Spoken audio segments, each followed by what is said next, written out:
तो आज हम शुरू करेंगे आरसीसी का 5th लेक्चर। पिछली बार हम लोग ने एलएसएम की डिज़ाइनिंग पढ़ ली थी। अब हम लोग थोड़ा सा और एक्स्ट्रा चीज़ें देखेंगे एलएसएम सेक्शन में फॉर सिंगल रीइंफोर्समेंट बीम। जो इसका पीडीएफ है वो आपको टेलीग्राम पे मिल जाएगा, एंड टेलीग्राम का जो लिंक है वो आपको डिस्क्रिप्शन में मिल जाएगा, वहाँ जाके आप डाउनलोड कर सकते हैं। तो शुरू करते हैं आरसीसी। देखिए, अगर डेप्थ नहीं दी गई है बीम की, तो डेप्थ को निकालने के लिए जो फॉर्मूला होता है वो हम लोग ये ले सकते हैं, स्पैन अपॉन 10। ठीक है, इससे हम लोग डेप्थ निकाल सकते हैं फॉर अ बीम। और डेड लोड निकालने के लिए जो फॉर्मूला होता है, देखिए 25 जो है 25 यह हमारा यूनिट वेट लोड है फॉर अ बीम, और 1 मीटर की हम लोग स्पैन लेते हैं for a beam and area से इंटू करेंगे, तो हमारा जो डेड लोड है वो 25 इंटू बी इंटू डी हो जाएगा। टोटल लोड जो निकलता है वो dead load plus live load से निकलता है। फैक्टर्ड लोड 1.5 से इंटू कर देंगे ताकि एक तरीके की फैक्टर ऑफ सेफ्टी अप्लाई हो जाए। मैक्सिमम बेंडिंग मोमेंट जो होता है वो WL² होता है फॉर सिंगली रेनफोर्स बीम में यूडीएल के लिए इन simply supported beam. Area of steel निकालने के लिए फॉर्मूला, इसका तो बेसिक सा फॉर्मूला है जो कि हम लोग का था QBD²। ठीक है, इससे हमारा पहली बात तो डी आएगा, बट यहीं पे हम लोग जो 0.87 FY upon AST into DJ जो था इक्वल टू बेंडिंग मोमेंट, इस फॉर्मूले से हम लोग ये कन्वर्ट करेंगे तो ये आ जाएगा। इससे हमारा एरिया ऑफ स्टील निकल आएगा। देन स्पेसिंग कितनी देनी है, वो 1000 अपॉन N है। N जो है वो हमारा नंबर ऑफ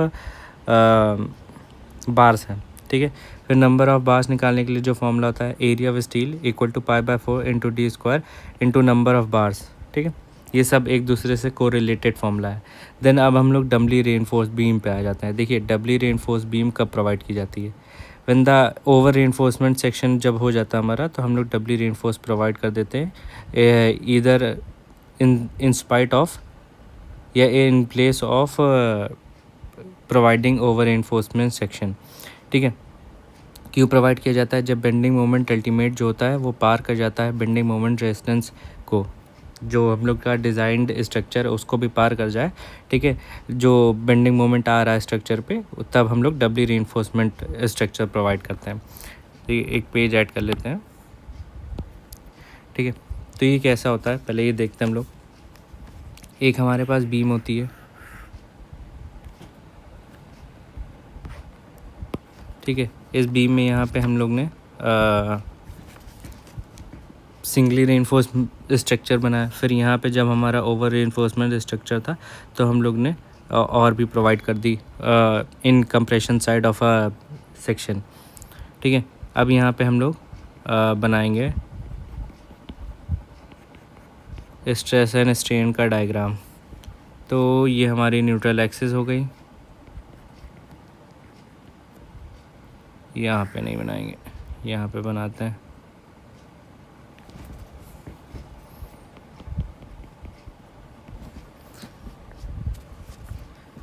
तो ये हमारा स्ट्रेस का डायग्राम हो गया।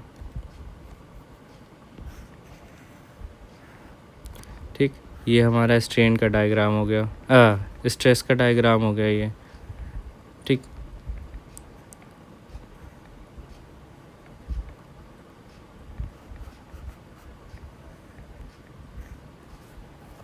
ठीक, तो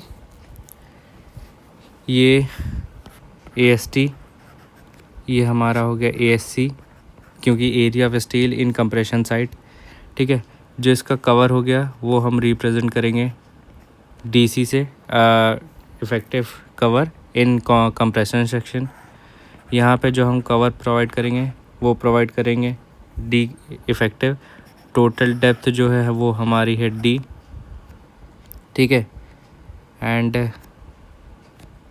यहाँ से यहाँ तक का जो हमारा कवर है वो हो गया D। एंड और क्या बचा, ये हमारा XU हो गया। ठीक, फिर यहाँ पे जो हमारा मैक्सिमम का स्ट्रेन आ सकता है वो 0.0035 आ सकता है, and maximum strain in compression side कितना आ सकता है, 0.87 FY अपॉन ES प्लस 0.002। ठीक है, ये हमारा मैक्सिमम स्ट्रेन आ सकता है दोनों साइड। ये हमारा जो होगा डी माइनस एक्स यू होगा, ठीक। एंड देन यहाँ पे एक, अब देखिए स्ट्रेस कितना आ सकता है, 0.45 एफ सी के आ सकता है। एंड स्ट्रेन कितना आ सकता है, स्ट्रेस कितना आ सकता है मैक्सिमम 0.87 एफ आई आ सकता है, ठीक। अब यहाँ पे हम लोग एक चीज़ और करेंगे, देखिए बहुत डीप में हम लोग नहीं बात करेंगे, ठीक है। यहाँ पे ऐसे होता है, ठीक है। तो यहाँ पे हमारा C1 जो लगता है, यहाँ पे C1 एंड यहाँ पे हमारा C2 लगेगा। और दोनों के बीच का जो होता है वो C से हम लोग रिप्रेजेंट कर देंगे, ठीक है। देन जो C2 है हमारा, यहाँ पे लिखते हैं C2 जो है हमारा वो FSC इंटू ASC होगा, ठीक है। एंड C1 हमारा क्या होगा, वो होगा 0.36 FCK BXU, ठीक है। ये हमारा हो गया C1। अब इन दोनों को जब प्लस करेंगे, ठीक है, तो हमारा आ जाएगा C, ठीक है। अभी इस पर बात करेंगे। फिर यहाँ पे हमारा एक स्ट्रेन आ जाता है यहाँ पे, क्योंकि जो कि हमारे इसके वजह से आ रहा है। तो इस स्ट्रेन की बात करेंगे, इसे ESC से रिप्रेजेंट कर सकते हैं। तो जो हमारा ESC आएगा वो आ जाएगा, हम लोग सिमिलैरिटी ट्रायंगल लगा के 0.0035 XU minus DC upon XU, इससे हम लोग का आ जाएगा ये स्ट्रेन, ठीक है। यहाँ पे जो यहाँ पे आया स्ट्रेन। देन और क्या बात कर सकते हैं हम लोग, लीवर आर्म हम लोग पता करेंगे। देखिए यहाँ पे दो तरीके के लीवर आर्म निकलेंगे, एक फ्रॉम द कंप्रेशन साइड, एक ड्यू टू टेंशन साइड। तो पहले लीवर आर्म जो हम लोग का याद है वो पहले हम लोग निकालते हैं। क्या होगा वो हमारा लीवर आर्म, वो लीवर आर्म होता है हमारा D माइनस 0.42 XU, ठीक है। और एक और लीवर आर्म आएगा, वो हमारा आएगा इस C2 से यहाँ तक के डिस्टेंस है, ठीक है। ये हमारा लीवर आर्म 2 हो जाएगा। ये इसका क्या फॉर्मूला रहेगा, D माइनस DC होगा, ठीक। अब यहाँ पे हम लोग ने कुछ चीज़ें पता कर ली है, ठीक। अब हम लोग फर्दर प्रोसीड करेंगे, जो डबली रीइंफोर्समेंट बीम में क्या क्या होता है। तो C1 और C2 को प्लस करेंगे, ठीक है। तो इससे क्या आएगा हमारा, ठीक है, FSC dot ASC plus 0.36 FCK BXU, ठीक है। और टेंशन साइड में तो वो आ ही गया था, तो इसको जब प्लस करेंगे तो हमारा जो अल्टीमेट फॉर्मूला आएगा, ठीक है, वो क्या आएगा, 0.36 FCK BXU plus FSC minus 0.45 FCK and ASC, ठीक है। ये हमारा आ जाएगा C का फॉर्मूला। तो C का फॉर्मूला क्या हुआ, ये देखिए, ये कन्वर्जन्स एंड चीज़ें करके, ठीक है, ये हमारा फॉर्मूला आया है। तो इसको डायरेक्टली याद कर लीजिएगा आप। फिर से एक बार लिखेंगे, 0.36 FCK BXU plus FSC minus 0.45 FCK into ASC। ये फॉर्मूला याद रखिएगा इन डबली रीइंफोर्समेंट सेक्शन। फिर से एक बार बोलेंगे, 0.36 FCK BXU, ये तो जनरल हो गया, plus FSC minus 0.45 FCK bracket में ASC, ठीक है। टेंशन साइड में 0.87 FY AST, ठीक है। अब हम लोग का अब एक्सियल लिमिटिंग तो फॉर्मूले से आ जाएगा, KD से। मोमेंट ऑफ रेजिस्टेंस निकालने का formula, C1 into lever arm 1 plus C2 into lever arm 2। इससे हमारा मोमेंट ऑफ रेजिस्टेंस निकल आएगा फ्रॉम द कंप्रेशन साइड। अगर इसे निकालेंगे तो ये हो जाएगा 0.36 FCK BXU into D minus 0.42 XU, ठीक है। और इस साइड से निकालेंगे तो ये हो जाएगा हमारा F S C minus 0.45 F C के A S C into D minus D C, ठीक है। इससे हमारा फॉर्मूला आ जाएगा। देन या फिर इसे क्यू बी डी स्क्वायर लिख सकते हैं यहाँ पे हम लोग। देन तो हम लोग ने ये डबली रीइंफोर्समेंट बीम क्यों प्रोवाइड की, जो हमारे पास एक्स्ट्रा मोमेंट आ रहा था, मतलब समझ लेना हम लोग का जो मोमेंट बेंडिंग मोमेंट आ रहा था वो ज़्यादा था मोमेंट ऑफ रेजिस्टेंस से, ठीक है। तो इसमें और इसमें कुछ डिफरेंस होगा, तो एक्स्ट्रा जो बेंडिंग मोमेंट आ रहा है उसके लिए हम लोग ने ये प्रोवाइड किया है, ठीक है, याद रखिएगा आप। फिर moment of resistance from the tension side कितना होगा 0.87 F Y A S T D minus 0.42 X U, ये तो सेम ही रहेगा, ठीक है।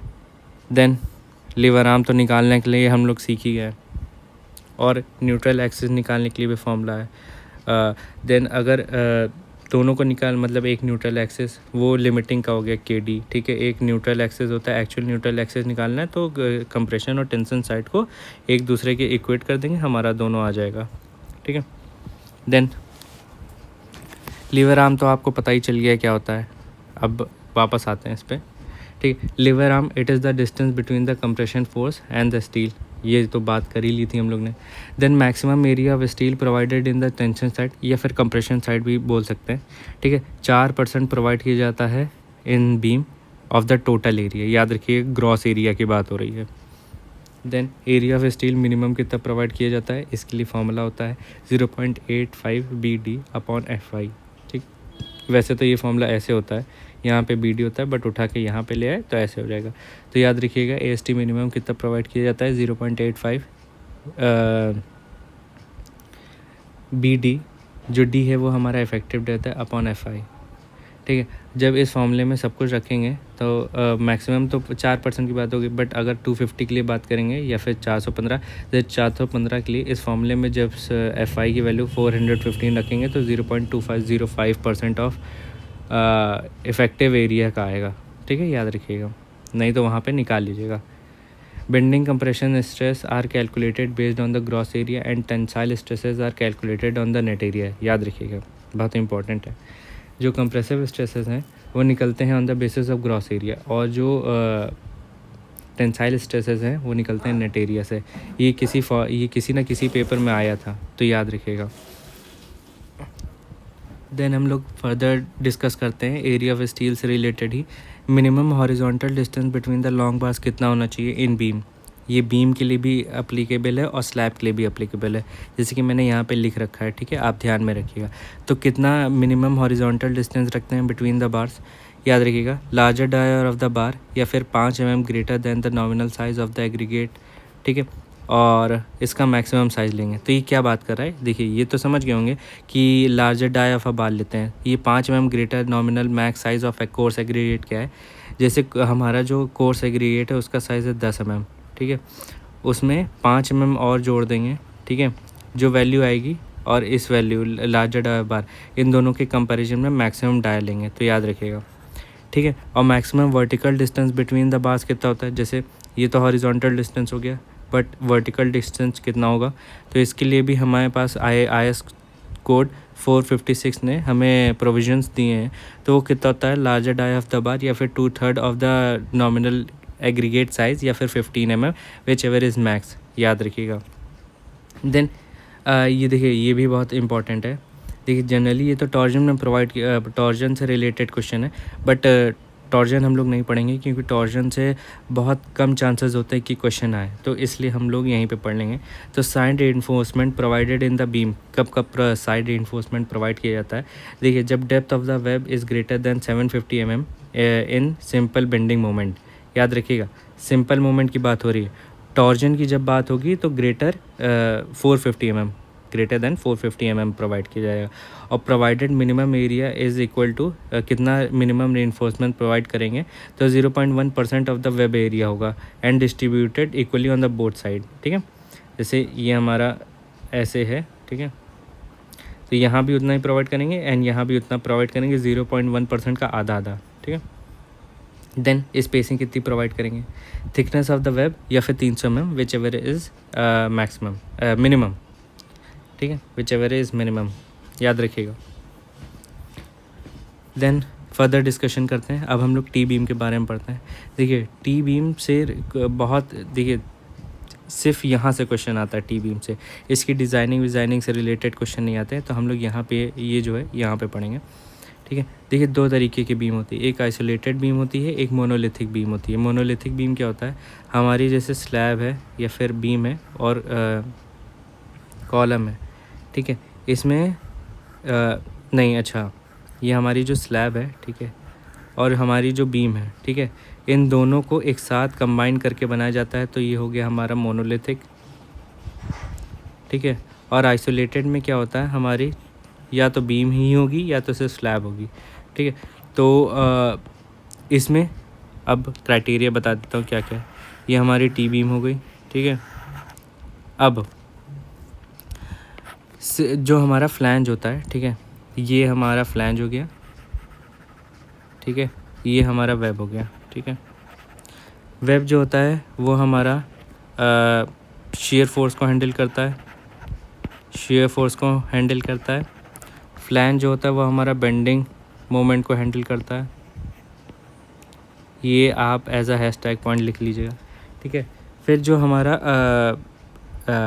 जो फ्लैंज है वो कैसे इसको हैंडल करता है, जैसे इसका डायग्राम बनाऊँ मैं तो ऐसे हैंडल करता है, ठीक है। ये हमारा फ्लैंज हो गया, ठीक है, ये एंड ये ऐसे डायग्राम होता है, ठीक है, ऐसे ऐसे लोड लेता है।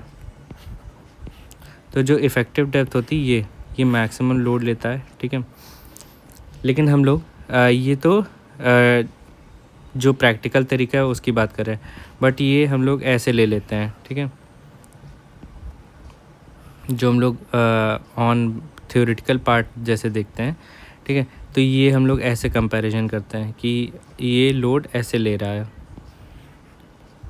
या फिर सिर्फ इतना सेक्शन से ले रहा है, ठीक है, इतना सेक्शन ले रहा है, तभी तो जो हमारी इफ़ेक्टिव डेप्थ होती है, इफ़ेक्टिव डेप्थ ऑफ फ्लैंज होती है वो सिर्फ इतना लेते हैं, इफ़ेक्टिव विथ ऑफ फ्लैंज वो इतना सेक्शन लेते हैं हम लोग, ठीक है। और विथ की जो वेब की विथ है उसे BW से रिप्रेजेंट करेंगे, डेप्थ ऑफ अ फ्लैंज इससे रिप्रेजेंट करेंगे, और जो टोटल विथ है फ्लैंज की वो ऐसे होगा। ऐसे ही एल बीम भी होती है, सेम ऐसा ही क्राइटेरिया। तो आइसोलेटेड बीम में जो इफ़ेक्टिव विथ होती है उसका फॉर्मूला याद रखेंगे, L0 जो है हमारा वो स्पैन लेंथ है, लिख देता हूँ स्पैन लेंथ, क्योंकि ये बीम ऐसे होगी ना, पीछे भी गई होगी, तो ये जो है इसे L0 बोलते हैं। तो L0 upon L0 plus L0 upon B plus 0.4 plus BW, ठीक है। वैसे ही ILB में क्या होता है, हाफ कर देते हैं, 0.5 L0 upon L0 upon B plus 4 plus BW जो विथ ऑफ वेब है। फिर जो हम लोग दो भी तरीके की बीम बताई थी ना, एक मोनोलिथिक एक आइसोलेटेड, तो ये हमारी हो गई मोनोलिथिक की बात, आइसोलेटेड की बात। अब यहीं पे हम लोग मोनोलिथिक की बात करते हैं। मोनोलिथिक बीम में जो हमारी इफ़ेक्टिव विड्थ है वो कैसे लेते हैं, मोनोलिथिक टी बीम, इसमें फॉर्मूला क्या होता है हम लोग का, ये हम लोग देखेंगे। पहली बात तो कैसा स्ट्रक्चर होता है वो देखते हैं, ठीक है। ऐसा एक हो गया, सीधा बना देता हूँ, ठीक है, ये हमारा एंड ये स्लैब टाइप हो गई, देन ये एंड देन ये, ठीक है। ये हमारी ये सेक्शन जो है ये टी बीम हो गया हमारा, ठीक है। ये BW से रिप्रेजेंट करेंगे विथ ऑफ वेब, ये 2 से, ये 1 से BW1, ये BW3, ठीक। Effect depth of flange DF से रिप्रेजेंट करेंगे हम लोग, एंड जो इसके बीच का क्लियर डिस्टेंस है ये B1 हो गया हमारा, एंड इसके बीच का जो क्लियर डिस्टेंस है ये हो गया हमारा B2। देन देखिए अब टी बीम के बारे में बात करते हैं, इसकी इफ़ेक्टिव विड्थ, ठीक है। अब देखिए इसमें भी दो क्राइटेरिया हैं, ठीक है। बी इफ़ेक्टिव लेंगे, क्या लेंगे हम लोग, L0/6 plus BW2 plus 6 times of DF, ठीक है। एंड एक और क्राइटेरिया होगा हमारे पास डी इफेक्टिव का, ये तो हो गया डी L0/6 प्लस BW जो ये है प्लस 6 टाइम्स ऑफ DF। अब यहीं पे दूसरा क्राइटेरिया क्या होगा, वो होगा हमारा B1/2 plus BW2 plus B2/2, और इसका हम लोग मिनिमम लेंगे इन दोनों का, ठीक है। ये हमारा हो गया टी बीम मोनोलिथिक स्ट्रक्चर में इफेक्टिव फ्लैंज की, इफेक्टिव विथ अ फ्लैंज निकालने का फॉर्मूला एक बार फिर से बोलेंगे, L0/6 plus BW plus 6 times of DF। अब यहीं पे जब एल बीम के बारे में बात करेंगे, एल बीम मोनोलिथिक क्या होता है, देखिए ये जो है ये हमारा एल बीम हो गया, ठीक है, एल बीम हो गया। तो एल बीम को यहाँ पे हम लोग 0.5 से अपॉन इनटू कर देंगे, तो ये हो जाएगा L0/3 L0/6 12 प्लस जो हमारी विथ ऑफ बीम है वो सेम रहेगी BW1, क्योंकि हम लोग इसके बारे में बात कर रहे हैं, ठीक है, प्लस 3 टाइम्स ऑफ DF, ठीक। एंड एक और क्राइटेरिया होगा इसी में कि BW1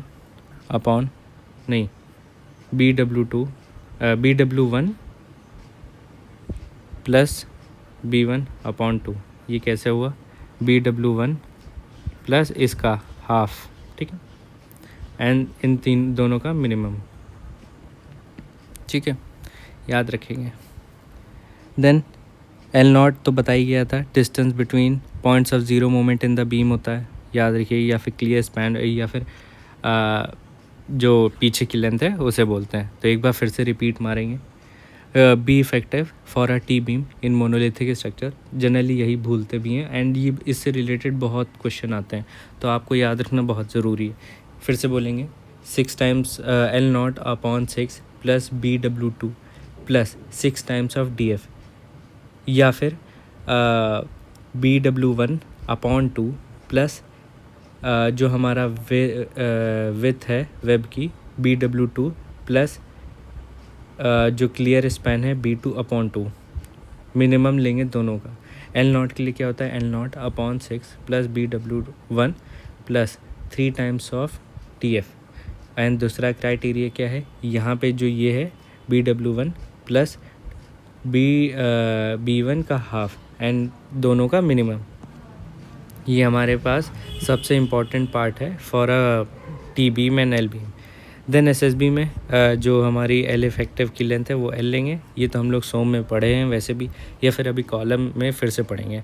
and then continuous beam में 0.7 टाइम्स ऑफ L लेते हैं, एक्सियल लिमिटिंग KD से आ जाएगा। देन ये हमारी डिज़ाइनिंग ऑफ टी बीम है, तो ये हम लोग नहीं पढ़ेंगे, इतना इम्पोर्टेंट नहीं है, क्योंकि इससे क्वेश्चंस पूछना बहुत कम चांसेस होता है, ठीक है। क्योंकि इसमें देखिए 3-4 तरीके के वो होते हैं, कंडीशंस होती हैं, उनके बेसिस पे होता है। अब मैं बेसिक सा आइडिया दे देता हूँ। देखिए क्या होता है, when neutral axis is with in the flange, ये कैसे होता है, जैसे ये हमारा स्ट्रेस का डायग्राम है, ठीक है, ये हमारा पैराबोलिक और इसको रेक्टेंगुलर सेक्शन ऑफ स्ट्रेस है, ठीक है। तो जो हमारा न्यूट्रल एक्सिस है, ये हमारा न्यूट्रल एक्सिस है, it is with in the flange, ठीक। तो इसे हम लोग बीम के जैसे डिज़ाइन करेंगे, ठीक है, सब कुछ लगाएंगे, अंडर रीइंफोर्समेंट, न्यूट्रल सेक्शन या ओवर रीइंफोर्समेंट, ठीक है। ये क्राइटेरिया याद रखिएगा, बहुत इंपॉर्टेंट है, क्योंकि एज अ ऑब्जेक्टिव क्वेश्चन भी पूछ सकते हैं कि if the neutral axis of a T beam lies within the flange, then how it will act, ठीक है। तो हम लोग याद रखेंगे it will act as a beam. Then फिर दूसरा क्राइटेरिया क्या होता है, दूसरे क्राइटेरिया में होता है कि व्हेन न्यूट्रल एक्सिस, ठीक है, यहाँ पे न्यूट्रल एक्सिस लिखा है, neutral axis is with in the flange, but इसमें भी क्राइटेरिया है, ठीक है, कि एक्सियल लिमिटिंग जो है वो DF से बड़ी है, यहाँ पे लिखा है, जैसे ये गलत है, ये सब गलत है, ठीक है। एक्सियल लिमिटिंग जो है एक्सयू जो है, ठीक है, वो डी एफ से बड़ी है, बट डी एफ जो है वो 3/7 टाइम्स ऑफ एक्सयू से कम है, याद रखिएगा। ठीक, तो इसको डिज़ाइनिंग क्राइटेरिया क्या होगा इसका, तो एक्सयू बड़ा है डी एफ से, बट जो डी एफ है 3/7 टाइम्स ऑफ एक्सयू से छोटा है। 3 टाइम्स ऑफ एक्सयू आपको याद होगा, बी में ही हम लोग ने पढ़ा था। तो ये क्या होता है, हमारे पास ये स्ट्रेस का वो है ब्लॉक, ये हमारा न्यूट्रल एक्सिस और वो वाला क्राइटेरिया हो गया। ठीक है, हमारी न्यूट्रल एक्सिस यहाँ पे लाई कर रही है क्योंकि डेप्थ ऑफ फ्लैंज है बड़ी है। ठीक है, बट जो डेप्थ ऑफ फ्लैंज है वो 3/7 टाइम्स ऑफ यू से छोटा है क्योंकि ये यहाँ तक आ रहा है। ठीक है, तो इसको डिज़ाइनिंग करने का क्राइटेरिया क्या होता है, C1 जो कि है 0.36 FCK BW into XU। BW लेंगे यहाँ पे। ठीक है, फोर्स कितना आएगा, C2 होगा ना, एक हमारा यहाँ पे होगा रेक्टेंगुलर सेक्शन में, एक होगा हमारा पैराबोलिक सेक्शन में। ठीक है, C2 क्या होगा, BF minus BW into DF into 0.45 FCK, याद रखिए 0.45 FCK into BF minus BW into DF, दोनों को प्लस कर देंगे। टेंशन साइड से कितना आएगा, 0.87 FIST आएगा। ठीक है, वेब का neutral axis D minus 0.42 XU, ये तो हम लोग ने देख ही लिया था। फ्लैंज का न्यूट्रल लीवर आर्म कितना आएगा, वो होगा D माइनस DF/2। ठीक है, ये ठीक है, याद रखेंगे। देखिए इससे डिज़ाइनिंग का नहीं आएगा, बट हम लोग फॉर अ कॉन्सेप्ट हम लोग ज़रूर पढ़ेंगे। फिर न्यूट्रल एक्सेस निकालने के लिए क्या करेंगे, दो C एंड T को इक्वेट कर देंगे। एक बार फिर से बोलेंगे 0.36 FCK BX plus 0.45 FCK DF minus DW BF minus BW into DF equal to 0.87 FIAST। ठीक है, इक्वेट करेंगे। मोमेंट ऑफ रेजिस्टेंस निकालने के लिए फॉर्मूला लीवर आर्म से इंटू कर देंगे 0.36 FCK BF, देखिए BF लेंगे याद रखिएगा, into XU D minus 0.42 XU plus अब दूसरे वाले से जो आ रहा है वो हमारा होगा 0.45 FCK BF minus BW into D जो लीवर आर्म है D माइनस DF/2। ठीक है, तो याद रखेंगे यहाँ पे हमारा DF से भी इंटू होगा। ठीक है, तो moment of resistance from the tension side 0.87 FIAST D minus 0.42 XU होगा। फिर ये जैसे कि मैंने शुरू में बताया था, इसे याद रखिएगा। ठीक है, एंड एरिया ऑफ स्टील निकालने के लिए जो फॉर्मूला है वो ये रहा, सिंपल बेसिक फॉर्मूला है, इजीली आ जाएगा। ठीक है, जनरली एरिया ऑफ स्टील निकालने के लिए आता नहीं है फॉर अ TBM, बट ये क्राइटेरिया है, इसे याद रख लीजिएगा।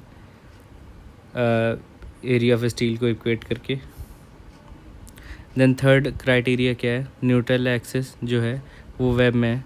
ठीक है, बट इसमें जो डेप्थ ऑफ फ्लैंज है वो भी 3/7 से ज़्यादा है, 3/7 टाइम्स ऑफ XU। तो इसके लिए भी कई क्राइटेरिया हैं। पहली बात तो जो C2 होगा वो 0.45 FCK BF minus BW into DF होगा, और जो C1 होगा 0.36 FCK BXU होगा। ठीक है, लीवर आर्म वही है D माइनस 0.42 XU, एंड ये जो होगा D माइनस DF/2 है, वहाँ भी D माइनस DF/2 था जैसे कि यहाँ पे देख सकते हैं। ठीक है, ये सब कुछ क्राइटेरिया दिया है 0.36 FCK BXU। C2 जो होगा वो 0.45 FCK BF minus BW into DF होगा। ठीक है, सब कुछ एक इंटू करेंगे एंड हमारा फॉर्मूला आ जाएगा। ठीक है, तो यहाँ पे हमारा TBM कंप्लीट होता है। ठीक है, आज के लिए इतना ही रखते हैं, कल फिर पढ़ेंगे अगला लेक्चर।